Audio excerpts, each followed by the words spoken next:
Hi friends, welcome back to series kitchen. ఈరోజు మన recipe వచ్చేసి నల్లేరు పచ్చడి.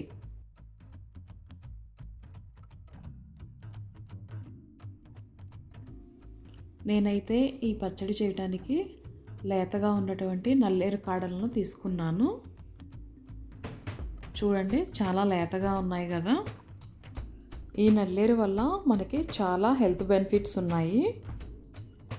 మెయిన్గా అయితే మోకాళ్ళ వాపు తగ్గడానికి, మోకాళ్ళ నొప్పులు తగ్గడానికి బాగా యూజ్ అవుతుంది. అలాగే షుగర్ ఉన్న వాళ్ళకు కూడా ఇది రెగ్యులర్గా తీసుకోవటం వల్ల షుగర్ కూడా కంట్రోల్లో ఉంటుంది. ఈ నల్లేరుని మన ఇంట్లో కూడా పెంచుకోవచ్చు. నేనైతే ఇలా కుండీలో పెట్టాను, ఇది బాగానే పాకుతుంది. ఇప్పుడు పచ్చడి తయారీ కోసం ఈ నల్లేరు కాడను ఇలా పైన ఉన్నటువంటి పీచును తీసేసుకోవాలి. కానీ ఈ నల్లేరుని మనం వారానికి ఒక్కసారైనా తింటే గనక చాలా మంచిది. ఈ కాడల్ని ఇలా విరిచినప్పుడు మనకు ఒక జెల్ కనిపిస్తుంది కదా, అది కనుక చేతికి అంటుకుంటే చాలా దురద వస్తుంది. అందుకని స్టార్టింగ్లోనే చేతులకి కొంచెం ఆయిల్ అప్లై చేసుకొని వీటిని క్లీన్ చేసుకుంటే సరిపోతుంది. లేదంటే చాలా దురద వస్తుంది. కాడలన్నిటినీ ఇలా పైన ఉన్నటువంటి పీచునంతా తీసేసి క్లీన్ చేసి పెట్టుకున్నాను.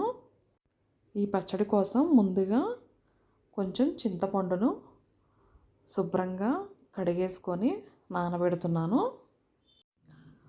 ఈ కాడలకి ఒక పెద్ద నిమ్మకాయ సైజ్ అంతా చింతపండును అయితే తీసుకున్నాను.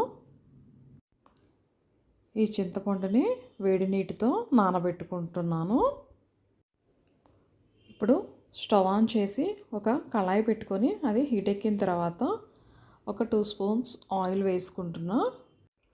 ఆయిల్ హీట్ అయిన తర్వాత 1/2 స్పూన్ ఆవాలు వేసాను.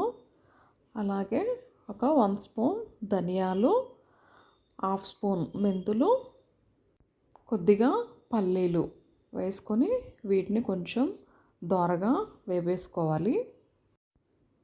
ఇవి కొంచెం వేగిన తర్వాత కొంచెం మినపప్పు కూడా వేసుకొని వేపుకుంటున్నాను. వీటితో పాటు ఎండుమిరపకాయలను ఒక 12 నుంచి 15 వరకు వేసుకొని అన్నీ కలిపి వేపుకోవాలి.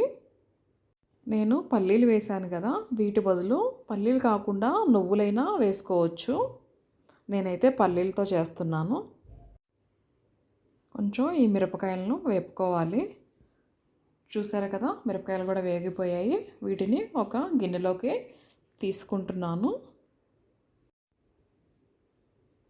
తర్వాత నల్లేరు కాడల్ని ఇందాక క్లీన్ చేసి పెట్టుకున్నాను కదా, వాటిని కూడా ఒక 2 స్పూన్స్ ఆయిల్ వేసుకొని అందులోనే వేపుకోవాలి.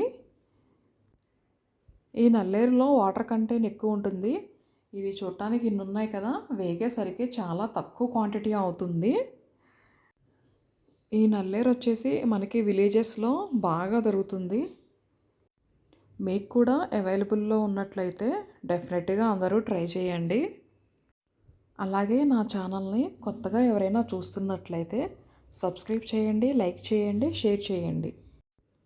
ఈ నల్లేరు కాడల్ని మనం సాంబార్లో కూడా వేసుకోవచ్చు. ములక్కాయలు వేస్తాం కదా, సేమ్ అలాగే ఈ నల్లేరు కాడలను కూడా అలానే కట్ చేసుకొని వేసుకోవచ్చు. ఈ కాడలు వేగడానికి సరిపడా ఉప్పు, పసుపు వేసుకొని వేపుకుంటున్నాను. వీటితో కర్రీ కూడా చేసుకోవచ్చు. ఇంకా టమాటా వేసి కర్రీ కానీ పులుసు కూరల్లో కూడా వీటిని వేసుకోవచ్చు. చూసారు కదా, చాలా త్వరగానే వేగిపోయాయి. ఈ కాడలు వేగాయో లేదో తెలుసుకోవటానికి ఈ ముక్కలను ఇలా గరిటెతో ఒకసారి మెదిపేసి చూడండి, వెంటనే కట్ అయిపోతుంది. వేగిపోయాయి బాగానే. వీటిని ఇంకా తీసేసుకుందాము. ఇలా సరిపోతుంది, ఇంకా ఎక్కువ వేగాల్సిన అవసరం లేదు. ఇప్పుడు ఇంకా స్టవ్ ఆఫ్ చేసుకొని ఇందులో కొంచెం జీలకర్ర, వెల్లుల్లి రమ్మలను వేసుకుంటున్నాను. వీటిని పక్కన పెట్టేసుకొని ఇందాక వేపినటువంటి ఎండుమిరపకాయలను, పోపులను ఒక మిక్సీ జార్లో వేసేసుకొని గ్రైండ్ చేసుకుందాము. వీటికి తగినంత సాల్ట్ వేసుకొని గ్రైండ్ చేసుకున్నాను. ఇది మెత్తగా అయిన తర్వాత వీటిలో నల్లేరు కాడలు కూడా వేసేసుకొని అలాగే ఇందాక నానబెట్టుకున్నటువంటి చింతపండును కూడా ఇందులో వేసేసి మళ్ళీ మిక్సీ వేసుకుంటున్నాను. ఈ విధంగా మిక్సీ వేసుకుంటే సరిపోతుంది. చూసారు కదా మెత్తగా అయిపోయింది. నేనైతే ఈ పచ్చడికి ఇంకా పోపేం వేయట్లేదు. మన ఆప్షన్, వేసుకుంటే వేసుకోవచ్చు, నేనైతే వేయట్లేదు. చూసారు కదా ఆరోగ్యకరమైన రుచికరమైన నల్లేరు పచ్చడి రెడీ అయిపోయింది. మీరు కూడా తప్పకుండా ట్రై చేయండి. Thank you friends.